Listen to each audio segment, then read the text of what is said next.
प्रभु यीशु मसीह के मधुर और अनमोल नाम में आप सबको जय मसीह की। आप सभी दर्शकों का मैं हार्दिक स्वागत करती हूं आज के हमारे साबत स्कूल पाठ के अध्ययन में।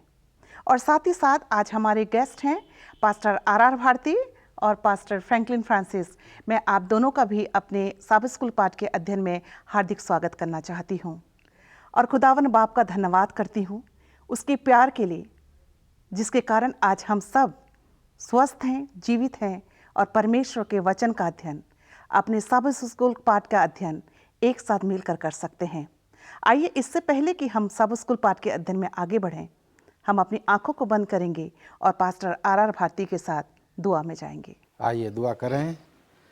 हे दुनिया के सृष्टिकर्ता हमारे परमेश्वर यहोवा, हम तेरे पास आते हैं और तेरा धन्यवाद देते हैं परमेश्वर इस समय के लिए जो तूने हम तमाम को, हमारे तमाम दर्शकों को दिया है कि हम परमेश्वर अपने तमाम लोगों के साथ, तमाम दर्शकों के साथ बैठकर तेरे नाम के बारे में, तेरे वचन के बारे में परमेश्वर मिल कर के सीख सकते हैं।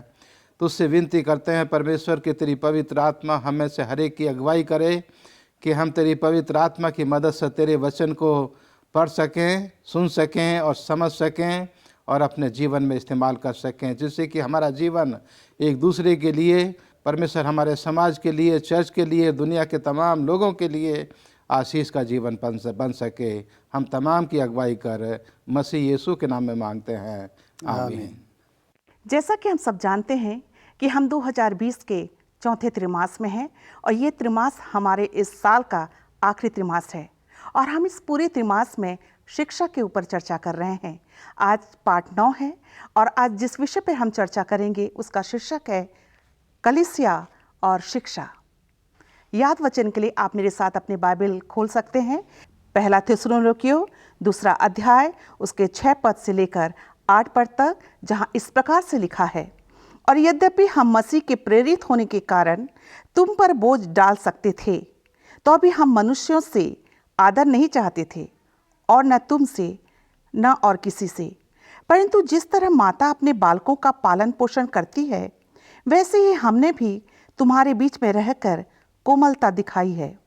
और वैसे ही हम तुम्हारी लालसा करते हुए न केवल परमेश्वर का सुसमाचार पर अपना अपना प्राण भी तुम्हें देने को तैयार थे, इसलिए कि तुम हमारे प्रिय हो गए थे। परमेश्वर अपने पढ़े वचन पर आशीष दे। प्रियो, जब हम बाइबल पढ़ते हैं तो बाइबल हमें बहुत कुछ सिखाती है। हम परमेश्वर के और भी करीब आने लग जाते हैं। बाइबल हमें ये सिखाती है कि कलीसिया एक ऐसी जगह है जहाँ पर हम बाइबल के महत्वपूर्ण विषयों का चर्चा कर सकते हैं। कभी कभी हम कलीसिया में परमेश्वर के वचन को पूछने के लिए या फिर उसके ऊपर चर्चा करने के लिए डरते हैं, घबराते हैं, लेकिन हमें डरने की या घबराने की ज़रूरत नहीं है, बल्कि बाइबल को अपना आधार बनाकर हमें सीखना भी है और दूसरों को सिखाना भी है। हमें मसीह शिक्षा का प्रचार और प्रसार दोनों करना है। आइए, इस बात को ध्यान पे रखते हुए हमारे आज के साबत स्कूल पाठ को और बेहतर तरीके से समझने के लिए हमारे जो गेस्ट हैं पास्टर आर भारती और पास्टर फ्रैंकलिन फ्रांसिस, इनके पास चलेंगे। पास्टर फ्रैंकलिन, रविवार के पाठ को ध्यान पे रखते हुए जिसका शीर्षक है मसीही शिक्षा, इस पाठ को ध्यान पे रखते हुए आपसे हम जानना चाहते हैं और आप अपने विचारों को हमारे दर्शकों तक पहुंचाइए कि मसीही शिक्षा क्या है। मिसेस एलिस, हम आपका धन्यवाद देते हैं इस अच्छे प्रश्न के लिए। और हम यहाँ पर देखते हैं कि जब हम मसीह शिक्षा या मसीह ज्ञान की बात करते हैं तो विशेष करके हम जो सेवेंथ डे एडवेंटिस्ट लोग हैं, हमें जो है इस बात पर गर्व होता है, इस बात पर घमंड होता है कि हम जो है बाइबल के बहुत ज़्यादा जानकार हैं। हम बाइबल को जो है बहुत अच्छी तरीके से जो है वो जानते हैं। उत्पत्ति से लेकर प्रकाशित वाक्य तक जो 66 किताबें हैं, पुराने नियम में 39 किताबें हैं, नए नियम में 27 किताबें हैं। उसके बाद जो 28 सिद्धांत हैं, जो डॉक्ट्रिन्स हैं, उसका भी हम ज्ञान रखते हैं। मिसेस जो एलन जी वाइट है, उनकी सारी किताबों का जो है हम क्या करते हैं, ज्ञान रखते हैं। और हमारे कई ऐसे भाई बहन हैं जिन्होंने कि ऐसी बहुत सारी जो डिग्रियां हैं वो हासिल कर ली हैं। ये दर्शाने के लिए कि उनको जो है बाइबल का क्या है बहुत ज़्यादा जो है वो ज्ञान है। पर हम यहाँ पर देखते हैं कि इन सारे ज्ञान को अर्जित करने के बावजूद भी जो है कई बार ऐसा प्रतीत होता है, कई बार ऐसा मालूम होता है कि कहीं न कहीं जो है हमारे अंदर में जो है वो कुछ कमी जो है वो महसूस होती है। और यहाँ पर जो है आज हम समझने की कोशिश करेंगे कि मसीह शिक्षा, मसीह तालीम जो है वो क्या है, जो कि आपने मुझसे जो है वो प्रश्न किया है। और इसको और भी बेहतर समझने के लिए मैं चाहता हूँ कि हम लूका की पत्री उसका 10वां अध्याय और उसके 30वें पद से लेकर 37वें पद तक जो है वो आकर्षित करना चाहता हूँ। मिसेस एलिस, आपके द्वारा जो है दर्शकों को हम बताना चाहते हैं। और यहाँ पर एक बहुत ही अच्छी कहानी है और ये कहानी जो है हम सब बहुत अच्छे से जानते हैं। एक मनुष्य है जो कि यरूशलेम से जो है वो यरीहो के रास्ते जा रहा था और हम देखते हैं कि रास्ते में जो है डाकू उसको पकड़ लेते हैं और जो कुछ भी उसके पास सामान होता है वो छीन लेते हैं और उसको जो है वो अधमरा रास्ते में जो है वो छोड़ देते हैं। और अगर हम बाइबल में आगे पढ़े तो हम यहाँ पर देखते हैं कि कुछ समय के बाद वहाँ से जो है एक याजक जो है वो गुजरते हैं और जब वो उस व्यक्ति को देखते हैं कि अधमरा पड़ा हुआ है और बिना उसकी कोई मदद के जो है वो वहाँ से आगे कट कर जो है वहाँ से आगे निकल जाते हैं। उसके बाद हम देखते हैं कुछ समय के बाद एक लेवी जो है वहीं से गुजरता है। वो भी जो है उस घायल व्यक्ति को जो है वो देखता है, उसकी कोई मदद ना करते हुए जो है वो वहाँ से कतराते हुए जो है आगे को निकल जाता है।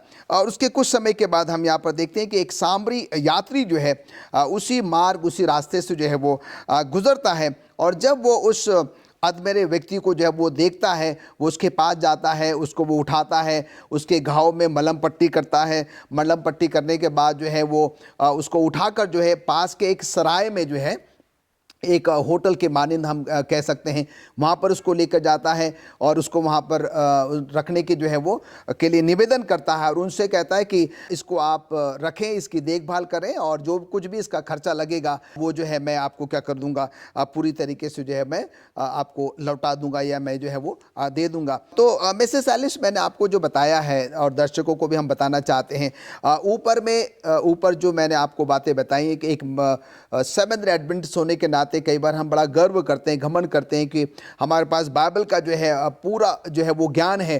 पर यहाँ पर जो है हम एक मसीह शिक्षा के बारे में बात कर रहे हैं और सही तौर से जो है मसीह शिक्षा जो है वो यहाँ पर देखी जा सकती है। एक व्यवहारिक जीवन में कैसे मैं और आप जो है इतना बाइबल का ज्ञान रखने के बावजूद भी, इतना शिक्षित होने के बावजूद भी क्या करते हैं, हम एक दूसरे की मदद नहीं करते हैं, एक दूसरे के लिए सहायता करने के लिए हम आगे जो है वो नहीं आते हैं। और फिर हमारा इतना पढ़ा लिखा होना, बाइबल का ज्ञान रख लेना, अपने आप को याजक या अपने आप को लेवी या कोई एक ऐसा बुद्धिमान मसीह कहलाना जो है वो बिल्कुल भी सार्थक नहीं होता, उसका कोई भी अर्थ जो है वो नहीं निकलता। पर हम देखते हैं कि ये सामरी यात्री जो है कैसे उस व्यक्ति की मदद करता है। तो भाइयों बहनों अजीज़ों, मुझे और आपको जो एक मसीहत को व्यवहारिकता में लाना जो है बहुत ही ज़रूरी है।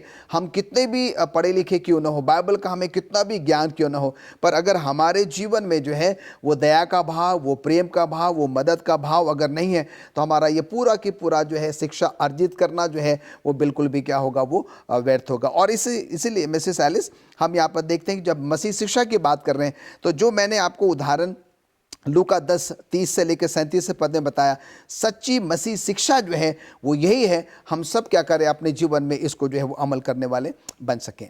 धन्यवाद करना चाहती हूँ पास्टर फ्रैंकलिन आपके अच्छे विचारों के लिए। और आइए हम सोमवार के पाठ पे चलेंगे और जिसका शीर्षक है अपनी ज्योति को चमकने दें। सोमवार के पाठ को ध्यान पे रखते हुए पास्टर भारती, आपसे मैं जानना चाहती हूँ कि इस संसार के लोग कब परमेश्वर की प्रशंसा करेंगे? बहुत ही अच्छा सवाल है हम तमाम के लिए और हमारे दर्शकों के लिए भी और दुनिया के तमाम लोगों के लिए कि दुनिया के तमाम लोग मिलकर के परमेश्वर की प्रशंसा कब करेंगे। ये सीखने के लिए हम तमाम के लिए दिया गया है। और जैसा हम आज सीख रहे हैं, कलीसिया और शिक्षा हमारे आज के पाठ का जो है वो टाइटल है। और ये जो दायित्व कलीसिया का जो आज बताया गया है कि कलीसिया का ये दायित्व है कि वो लोगों को मसीह शिक्षा के बारे में जो है वो बताए। और वो किस तरह से जो है वो बता सकते हैं कि कलीसिया जैसे हर सहबत जो है वो अपने चर्च में मिलती है, तो कलीसिया की और कलीसिया के लीडर्स की, अगुओं की जो है ये जिम्मेदारी है कि वो अपने लोगों को जो है वो बैठ करके मिल करके जो है वो सिखाए। उनके जो सवाल हैं उनको भी जो है चर्च के अगुवे उनको जो है समझाने की कोशिश करें। और उसके बाद ये जिम्मेदारी आ जाती है हमारे लोगों की कि जो हमारे लोग हैं, जो परमेश्वर के लोग हैं, जो विश्वासी लोग हैं, वो जब सीखते हैं और सीखने के बाद वो भी जो हैं अपनी उस सच्चाई को, उस शिक्षा को, उस मसीह सच्चाई को, मसीह शिक्षा को लोगों को जा कर के बताएं।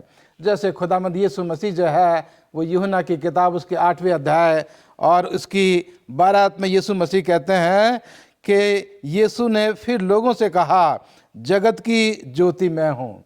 तो परमेश्वर जब यीशु मसीह इस दुनिया में थे तो उन्होंने सबसे पहले अपने आप को कहा कि मैं जगत की ज्योति हूँ। और उसके बाद हम जो है मत्ती की किताब और इसके 5वें अध्याय की 14 आयत में लिखा है कि तुम जगत की ज्योति हो। सबसे पहले खुदावंद यीशु मसीह कहते हैं कि मैं जगत की ज्योति हूँ, और उसके बाद अपने विश्वासी लोगों को कहते हैं कि तुम जगत की ज्योति हो। तो यहाँ ये जिम्मेदारी जो है परमेश्वर ने हमें दी है कि जो शिक्षा हमने परमेश्वर से प्राप्त की है, हम उस शिक्षा को लोगों के सामने जो है जाकर के बताएं।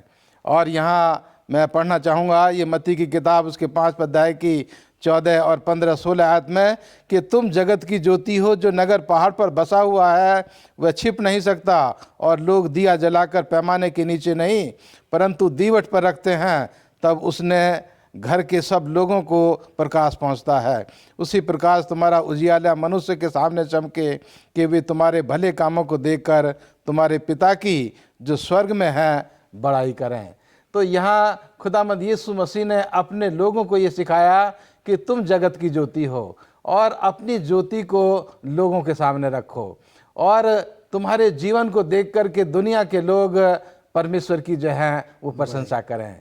तो जो आपने यहाँ पर सवाल पूछा वो यहाँ पर पूरा होता है कि परमेश्वर के लोग जो उसमें विश्वास रखते हैं उसकी शिक्षा को जब लोगों के सामने जो है वो लेकर के जाते हैं तो दुनिया के लोग उसकी शिक्षा को सुन करके, हमारे जीवन को देख करके दुनिया के तमाम लोग परमेश्वर की प्रशंसा करते हैं। आज हम दुनिया में देखते हैं कि तमाम कलीसियाएं इस बात को लेकर के जो है बहुत चिंता मगन हैं कि परमेश्वर का शुभ संदेश दुनिया के तमाम लोगों तक पहुँचे। और ये समय आएगा कि जब खुदावंद यीशु मसीह आसमान के बादलों पर आएंगे तो दुनिया के तमाम लोग परमेश्वर के सामने जो है अपने घुटने टेकेंगे, परमेश्वर की महिमा करेंगे, परमेश्वर का धन्यवाद देंगे। लेकिन आज परमेश्वर के लोगों की जो है ये जिम्मेदारी है कि अपने रोशनी को, अपनी शिक्षा को, मसीह शिक्षा को हम लोगों के सामने बताएं, लोगों को सिखाएं,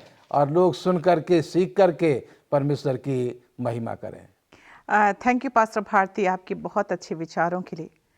प्रिय दर्शकों, मैं आपको बताना चाहती हूँ कि हम, जैसे कि पास्टर भारती ने कहा कि प्रभु यीशु मसीह अपने वचन के द्वारा हमें बताते हैं कि हम जगत की ज्योति हैं। आइए हम अपने कामों के द्वारा लोगों तक हम अपने कामों को ऐसे फैलाएं कि हमारे भले कामों को देखकर वो हमारे पिता की जो स्वर्ग में है बड़ाई करें।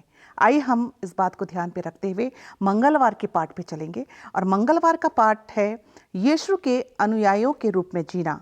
यीशु के अनुयायियों के रूप में जीना कैसा लगता है पास्टर फ्रैंकलिन? आप अपने विचारों को आज अपने दर्शकों तक पहुंचाइए। मिसेस एलिस, मैं आपके माध्यम से जो है तमाम दर्शकों को ये बताना चाहता हूँ, हम सब अपने आप को मसीह कहते हैं, मसीह के शिष्य कहते हैं, मसीह के अनुयायी जो है वो कहते हैं, पर इसमें जो है बहुत ही गहरा अर्थ जो है वो छिपा हुआ है। अपने आप को मसीह कहला लेना, अपने आप को मसीह का शिष्य जो है वो कहला लेना, एक बहुत बड़ा मसीह नाम जो है वो रख लेना, और इस बात पर गर्व करना कि मैं तो कई सालों से, कई अरसों से जो है वो मसीह परिवार से जो है वो संबंध रखता जो है वो आया हूँ। पर हम यहाँ पर देखते हैं कि मसीह का अनुयायी होने का जो है तात्पर्य जो है वो क्या है। अगर हम सब जो है चाहते हैं कि मसीही शिक्षा, मसीही तालीम जो है हमारे कलीसियाओं में, हमारे परिवारों में जो है वो बनी रहे, तो हमें उस शिक्षा को जो है, उस तालीम को यीशु मसीह के साथ जो है वो क्या करना होगा, शुरुआत करना होगा। हम सबको पता है कि जब यीशु मसीह दुनिया में थे, 3.5 साल का जो कार्यकाल यीशु मसीह के साथ, यीशु मसीह का था, वो अपने चेलों के साथ उठते बैठते चलते फिरते हैं, तो ज़्यादा से ज़्यादा समय जो है वो अपने शिष्यों को क्या करते, वो सिखाया करते। बाइबल से हमने ये भी पढ़ा है कि यीशु मसीह ने स्वयं जो है अपने चेलों को क्या किया है, वो आमंत्रित किया, और जब चेले उसके पास आए तो उनको उसने बिठाया, उनको सिखाया, उनको प्रशिक्षित जो है वो किया, और उसके साथ ही साथ उसने बताया कि कैसे जो है वो अपने लोगों को प्रेम कर सकते हैं, कैसे उनकी परवाह कर सकते हैं, कैसे उनको क्षमा जो है वो कर सकते हैं, कैसे उनके प्रति दया का भाव जो है वो दिखा सकते हैं। और हम यहाँ पर देखते हैं कि धीरे धीरे करते करते जो है यीशु मसीह चाहते थे कि उनके जो चेले हैं, शिक्षक हैं, जो उनका अनुसरण करते हैं, वो उन सारी बातों को अपने जीवन में क्या करें, उसका अनुसरण करें, तभी जो है वो एक सच्चे अनुयायी जो है वो हो सकते हैं। और हम यहाँ पर देखते हैं कि यीशु मसीह सिर्फ ये नहीं चाहते थे कि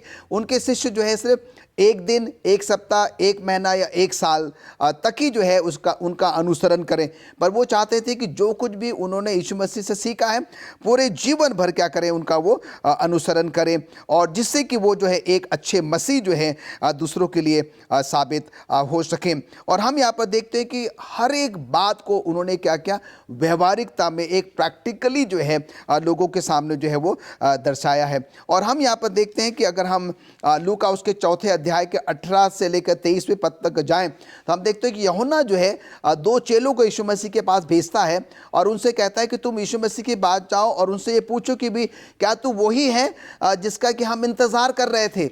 और हम यहाँ पर देखते हैं कि और या फिर चेले कहते हैं कि क्या हम किसी और का इंतज़ार करें और किसी और की जो है वो बाट जो है। तो हम देखते हैं कि यीशु मसीह उनसे कुछ नहीं कहता, और उस दौरान यीशु मसीह जो है कई ऐसे बीमारों को जो है वो चंगा कर रहा था। और कुछ समय के बाद वो उन 2 चेलों से कहता है कि जो कुछ भी तुमने देखा है तुम जाकर क्या करो, यूहन्ना से जो है वो बता दो। कहने का मतलब यहाँ पर ये है मिसेस एलिस, यीशु मसीह ने हर एक काम में जो है व्यवहारिकता जो है, प्रैक्टिकल जो है वो सब कुछ करके जो है वो दिखाया। और वही जो है, अगर मैं और आप अपने आप को मसीह कहते हैं तो हमें अपने जीवन में जो कुछ भी हम सीखते हैं, जो कुछ भी हमने सीखा है, उसको अपने जीवन में उसको अमल करना है और दूसरों को भी क्या करना है, उसको बताना है, उसका जो है वो साझा करना। हम देखते हैं कि संत पौलुस कहता है कि मेरे लिए मरना मसीह है, जीना भी जो है वो मसीह है। और फिर वो ये भी कहता है कि oh unto me if I don't preach the gospel, मेरे लिए हाय अगर मैं प्रभु का सुसमाचार जो है वो नहीं बताता हूँ या मैं साझा नहीं करता हूँ। और फिर वो ये भी कहता है कि हमारा जीवन जो है क्या है, एक खत है, और लोग जब हमको देखते हैं तो क्या करते हैं, इस खत को जो है जब हम अपने जीवन यापन करते हैं, व्यवहारिकता में हमारा उठना बैठना चलना फिरना स्वभाव बातचीत सब कुछ जो है लोग क्या करते हैं, पढ़ते हैं। और अगर वो प्रभु यीशु मसीह के अनुसार नहीं है, परमेश्वर के वचन के अनुसार नहीं है, तो क्या होगा, और फिर हम सच्चे जो है यीशु मसीह के अनुयायी जो है वो नहीं हो सकते हैं। और इसीलिए मिसेस एलिस ये बहुत ज़रूरी है, अगर मैं और आप अपने आप को यीशु मसीह का अनुयायी कहते हैं, वो सब कुछ जो हमने सीखा है, जो प्रभु यीशु मसीह ने हमें सिखाया अपने पवित्र शास्त्र के द्वारा, उसको अपने जीवन में जो है वो हम अमल करने वाले बन सके। पास्टर फ्रैंकलिन, जो अभी आपने बताया उसको एक वाक्य में मैं यहाँ दोहराना चाहता हूँ कि मसीह के अनुयायी कौन हैं। जो यीशु मसीह के पद चिन्हों पर चलने वाले लोग हैं, जो मसीह के पीछे चलने वाले लोग हैं, उसके साथ कदम से कदम मिलाकर के चलने वाले लोग हैं, वो मसीह हैं। और जैसा मसीह ने हमें सिखाया हम वैसा जीवन इस दुनिया में व्यतीत करते हैं, तो हम एक परमेश्वर के सच्चे मसीह, हम सच्चे अनुयायी जो है वो हो सकते हैं। और ये हम परमेश्वर की मदद से ही कर सकते हैं। जी, थैंक यू पास्टर फ्रैंकलिन आपके अच्छे विचारों के लिए। आइए हम बुधवार के पाठ पे चलेंगे जिसका शीर्षक है बाइबल की सत्य की खोज करना। और आइए हम पास्टर भारती के पास चलते हैं। पास्टर भारती, आपसे मैं जानना चाहती हूँ कि हम परमेश्वर के कामों को समझने के लिए क्या करें। ये जो है हम आज जानना चाहते हैं, और तमाम मसीह लोगों के लिए और दुनिया के तमाम लोगों के लिए ये सवाल है कि हम मसीह के कामों को जो है वो किस तरह से देख सकते हैं।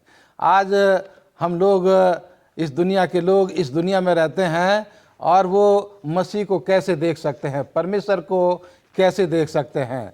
सबसे पहला मैं यहाँ पर बताना चाहूँगा कि अगर हम इस पूरी दुनिया की सृष्टि को देखें तो इंसान जो है जब सृष्टि के ऊपर देखता है, पेड़ों को देखता है, फूलों को देखता है, तो इंसान के मन में ये जरूर सवाल पैदा होता है कि कितने खूबसूरत फूल हैं, इनको परमेश्वर ने जो है, ईश्वर ने इनको कितनी खूबसूरती के साथ बनाया है।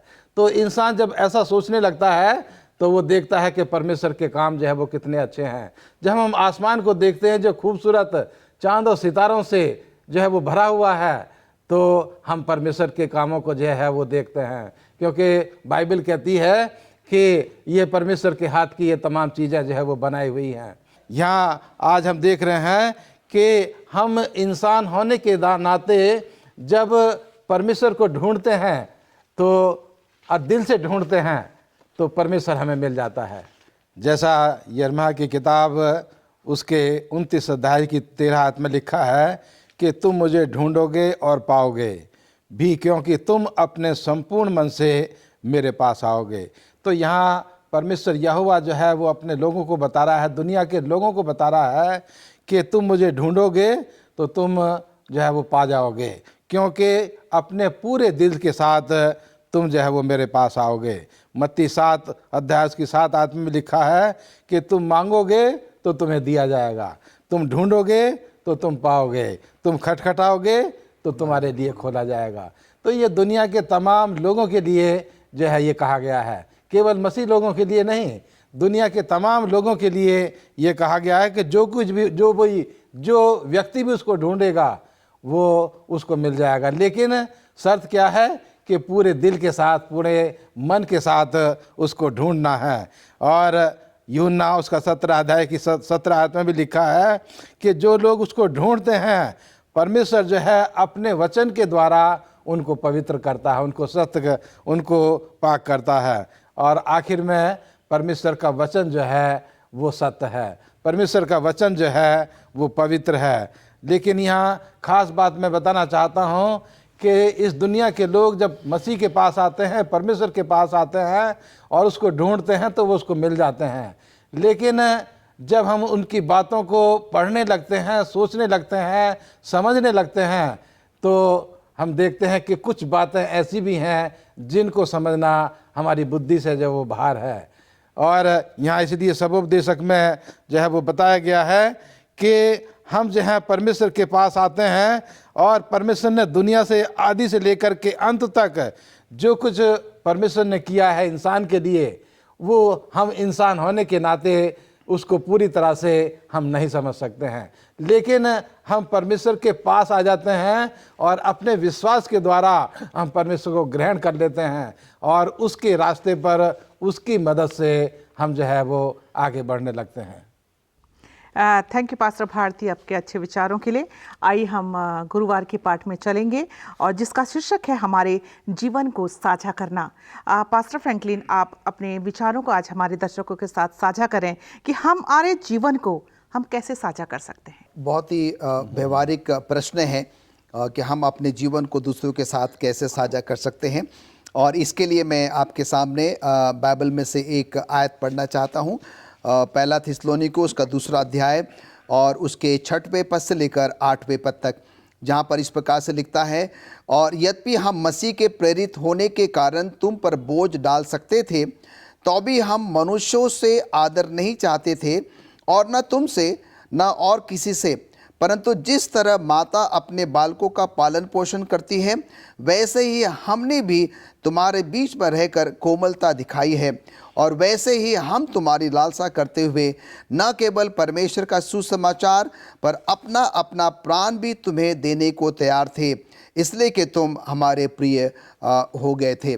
तो हम यहाँ पर देखते हैं कि संत पौलुस हमें यहाँ पर बताने की कोशिश कर रहा है, समझाने की कोशिश कर रहा है कि जब हम अपने आप को मसीह कहते हैं, जब हमने जो है मसीह का अपने जीवन में यीशु मसीह को जो है वो पहन लिया है, उसको अपना लिया है। तो यहाँ पर हम देखते हैं कि जब हम एक ऐसे समुदाय में, एक ऐसे समाज में रहते हैं तो कई बार ऐसे हालात उत्पन्न हो जाते हैं जहाँ पर कि मुझे और आपको जो है परमेश्वर के सुसमाचार को और भी ज़्यादा से ज़्यादा प्रचार करने की, ज़्यादा से ज़्यादा लोगों को जो है वो साझा करने की जो है वो ज़रूरत है। अब यहाँ पर सवाल ये उठता है कि हम सबके सब कई बार ये काम तो नहीं कर सकते। पास्टर का जो काम है हम सब लोग नहीं कर सकते हैं। पर यहाँ पर संत पौलुस हमें क्या समझाने की कोशिश कर रहा है, हम जो भी हैं किसी भी ओहदे पर हम काम क्यों ना करते हैं, हमारा जो व्यक्तिगत जीवन है, जब हम लोगों के बीच में हम यहाँ पर रहते हैं, जहाँ पर कि जैसा कि बाइबल मत्ती 18:20 में कहती है, चाहे वो 2 हो, 2 से ज़्यादा भी क्यों ना हो, प्रभु यीशु मसीह की उपस्थिति जो है वहाँ पर होती है। तो कहने का मतलब यहाँ पर ये कि ये ज़रूरी नहीं है कि हम सिर्फ चर्च में ही रहकर जो है लोगों को सुसमाचार प्रचार कर सकते हैं अपने संदेशों के द्वारा, या किसी झुंड में या किसी समूह में इकट्ठा होकर ही बता सकते हैं। पर जहाँ पर भी हम रहते हैं, हम जहाँ पर भी हम काम करते हैं, प्रभु यीशु मसीह के शुभ संदेश को लोगों को हम क्या कर सकते हैं, साझा कर सकते हैं। और हम देखते हैं कि नए नियम के समय में जो है एक छोटे से घर से जो है वो क्या होती है, प्रभु की आराधना उपासना जो है वो शुरू होती है।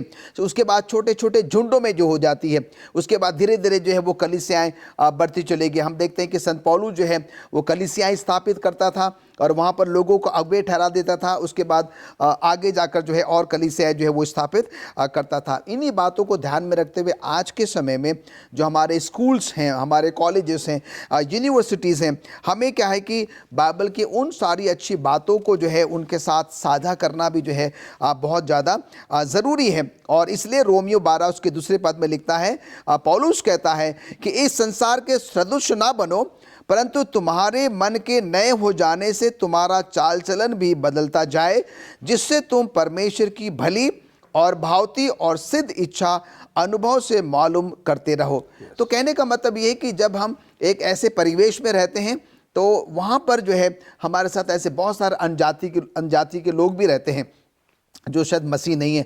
तो हमारा जीवन जो है उनके सामने जो है वो कैसे हम रखते हैं, कैसे प्रदर्शित करते हैं, वो बहुत ही ज़्यादा क्या करता है, वो मायने रखता है। और हम अगर आगे को जाएं तो वहाँ पर संत पौलुस बार बार हमें समझाने की जो है वो कोशिश कर रहा है कि हमारी बोलचाल, हमारा रहन सहन, हमारा सोच विचार, हमारा स्वभाव, हमारा सब कुछ जो है इतना जो है मसीह में लीन होना चाहिए कि जब लोग हमें देखें तो सचमुच में वो क्या करें, प्रभु यीशु मसीह की बड़ाई करें, प्रभु यीशु मसीह की तारीफ करें कि हाँ ये जो है एक सच्चा जो है वो मसीह है। और जैसे कि हमने पहले भी सीखा हुआ कि संत पौलुस कहता है कि भाई हमारा जीवन क्या है, वो एक खत है, एक चिट्ठी है जिसको कि लोग क्या करते हैं, वो पढ़ते हैं। और इसीलिए हमारे जीवन के द्वारा जो है हम क्या कर सकते हैं, प्रभु यीशु मसीह के संदेश को लोगों के साथ साझा कर सकते हैं। हमारा स्वयं का जीवन जो है दूसरों के लिए एक बहुत ही बड़ा उदाहरण जो है वो साबित हो सकता है। मिसेस एलिस, धन्यवाद देना चाहती हूँ पास्टर फ्रैंकलिन आपके अच्छे विचारों के लिए।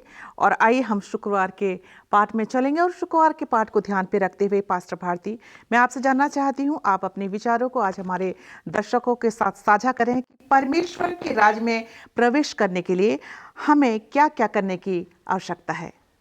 ये हमारे तमाम के लिए है और तमाम मसीह लोगों के लिए भी और दुनिया के तमाम लोगों के लिए भी, कि अगर कोई इंसान परमेश्वर के राज्य में प्रवेश करना चाहता है तो उसे क्या करने की ज़रूरत है। यहाँ परमेश्वर के वचन में बहुत ही अच्छी शिक्षा जो है वो हमें दी गई है दुनिया के तमाम लोगों के लिए। जो हमारा परमेश्वर का वचन है, बाइबल है, उसके नए नियम की जो पहली किताब है, मत्ती की किताब, उसके 5 अध्याय में ये संदेश जो है दुनिया के तमाम लोगों के लिए दिया गया है।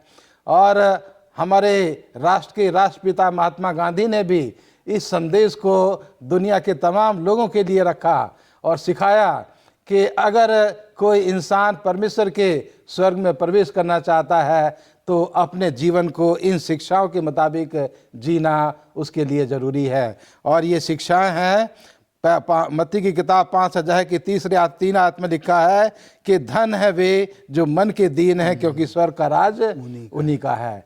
तो ये सबसे पहली आयत जो है वो बताती है कि जो लोग अपने आप को हलीम बनाते हैं, जो अपने आप को नम्र बनाते हैं, उनके लिए जो है ये रास्ता है कि वो परमेश्वर के राज्य में वो प्रवेश करेंगे। दूसरा है, धन वे हैं जो शोक करते हैं क्योंकि वो शांति पाएंगे। जो इस दुनिया में एक शांति का जीवन व्यतीत करना चाहते हैं, उनके लिए ज़रूरी है कि वो जो हैं लोगों के साथ शोक करें। और आगे है कि धन वे हैं जो नम्र हैं क्योंकि वो पृथ्वी के अधिकारी होंगे। जो मन के दीन हैं और जो नम्र हैं, उनको यहाँ बार बार जो है यहाँ पर इस शिक्षा में बताया गया है। और लिखा है कि धन वे हैं जो धार्मिकता के भूखे और प्यासे हैं क्योंकि वो तृप्त किए जाएंगे। जो धर्म की शिक्षा के खोजी हैं, उनको धर्म की शिक्षा जो है उनको मिल जाएगी। और यहाँ लिखा है कि धन वे हैं जो मन के शुद्ध हैं, जिनके हृदय जो है वो पवित्र हैं, शुद्ध हैं, वो परमेश्वर को देखेंगे। धन वे हैं जो मेल कराने वाले हैं क्योंकि वो परमेश्वर के पुत्र कहलाएंगे। धन वे हैं जो धार्मिकता के कारण सताए जाते हैं क्योंकि स्वर्ग का राज उन्हीं का है। धन हो तुम जब मनुष्य मेरे कारण तुम्हारी निंदा करें, सताएं और झूठ बोलकर तुम्हारे विरोध में सब प्रकार की बुरी बातें कहें। तो ये बातें हमारे राष्ट्र के राष्ट्रपिता महात्मा गांधी ने दुनिया के तमाम लोगों के सामने रखी कि ये मसीह शिक्षा है कि जो लोग अपने मन को दीन करते हैं, जो नम्र हैं और जो जिनके मन शुद्ध हैं, जो मेल कराने वाले हैं, जो दयावान हैं और जो धर्म की शिक्षा के कारण जो है वो सताए जाते हैं, तो परमेश्वर का राज उन्हीं का है। तो यहाँ एक लिखा है इस शिक्षा के द्वारा, अगर मैं सार में बताऊं, कि जो प्रैक्टिकल मसीह जीवन है, जो अभी पास्टर फ्रैंकलिन ने बताया कि जो लोग जो है प्रैक्टिकल मसीह जीवन इस दुनिया में जीते हैं, वो परमेश्वर के राज में प्रवेश करने पाएंगे। लेकिन जो दिखावटी रूप से जो है वो करते हैं, उनका जो है वो भविष्य और आने वाली दुनिया के लिए भी उनके लिए रास्ता बंद है। तो एक प्रैक्टिकल, एक व्यावहारिक मसीह जीवन जीना जो है वो बहुत ज़रूरी है, और उससे आपको भी और दूसरे लोगों को भी जो है वो शिक्षा मिलेगी, और दूसरे लोग भी वो मसीह के पास आने का, आपका जीवन जो है उनके लिए एक जरिया जो है वो बन जाएगा। तो हम जो सीखते हैं तो उसको अपने जीवन में इस्तेमाल करें, जिससे हमारा जीवन दूसरों के लिए आशीष का जीवन बन सके। थैंक यू पास्टर भारती, आपके अच्छे विचारों के लिए। और प्रिय दर्शकों, सोचिए कि आप कैसे जीवन जीते हैं, हमारा जीवन कैसा है और लोग हमारे जीवन को देखकर क्या सोचते हैं। आइए हम अपने जीवन के द्वारा ऐसा कोई काम न करें जिससे हमारा जो प्रभु है उसे दुख पहुंचे, परंतु हमारा हर काम उसकी महिमा के योग्य हो सके। कलीसिया वो स्थान है जहां हम परमेश्वर के साथ मिलकर अपने प्रेम को लोगों तक बांटते हैं और लोगों के साथ साझा करते हैं। कलीसिया को एक सुरक्षित जगह बनाने की ज़रूरत है अजीज़ों, और जहाँ पे लोग अपने कठिन से कठिन, अपने जीवन की कठिन से कठिन सवालों को पूछने के लिए उस कलीसिया में आ सकें। आइए हम अपने कामों के द्वारा प्रभु यीशु मसीह को हमेशा पहला स्थान देने वाले बने। एक बार फिर से मैं अपने जो गेस्ट हैं, जो आज हमारे मेहमान थे, पास्टर आर भारती और पास्टर फ्रैंकलिन फ्रांसिस, मैं आप दोनों का तहे दिल से धन्यवाद देना चाहती हूं, और उम्मीद करती हूं कि आज का जो हमारा साबो स्कूल पाठ का अध्ययन है, हम जितने भी सुनने वाले दर्शक हैं, हम सभी दर्शकों के लिए एक आशीष का कारण रहा होगा। आइए परमेश्वर हम सबको आशीष और बरकत दे। आइए हम अपने साबो स्कूल पाठ को ख़त्म करने के लिए पास्टर फ्रैंकलिन से दरख्वास्त करेंगे कि दुआ में हमारी अगुवाई करें। आइए प्रार्थना करें। स्वर्गीय पिता परमेश्वर, हम आपका धन्यवाद देते हैं आज के इस पवित्र सबत के लिए प्रभु, और आज की इस पवित्र संगति के लिए, जबकि इस महामारी के कारण से हम अपने अपने घरों में बैठकर आपकी उपासना, आपकी आराधना कर सकते हैं। प्रभु धन्यवादित हैं कि आपने हम सबों को महफूज रखा, और विशेष करके प्रभु इस बड़ी महामारी से आपने हमें बचाया है।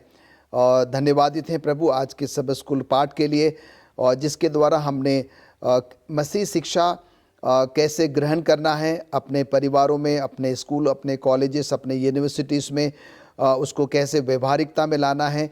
और उसके साथ ही साथ प्रभु आज हमने ये भी सीखा है कि कई बार हम मसीह ज्ञान तो प्रभु रखते हैं, और पर उसके बावजूद भी जो है हमारा व्यक्तिगत जीवन जो है दूसरों के लिए एक आशीष का कारण नहीं होता, दूसरों के लिए एक उदाहरण का कारण नहीं होता है। प्रभु परमेश्वर आज जो कुछ भी हमने सीखा है, हमारी मदद करे कि उन सारी बातों को हम अपने प्रैक्टिकल जीवन में इस्तेमाल करने वाले बने, जिससे कि जब लोग हमको देखते हैं वो जाने समझे कि हम एक सच्चे मसीह हैं, सच्चे मसीह के शिष्य हैं, सच्चे उसके अनुयायी हैं। प्रभु ये सब कुछ आपकी मदद और आपकी सहायता से संभव हो सकता है। पुनः प्रभु आज के इस पवित्र सब्त में आप हम सबों को दुगनी आशीष दे, और जहाँ जहाँ भी हैं हम बैठकर आपकी स्तुति आराधना करते हैं, आप हमारी आराधना को स्वीकार करें, हम सबके पाप और गुनाहों को माफ़ करें। प्रभु यीशु मसीह के नाम से मांगते हैं, आमीन। आमीन।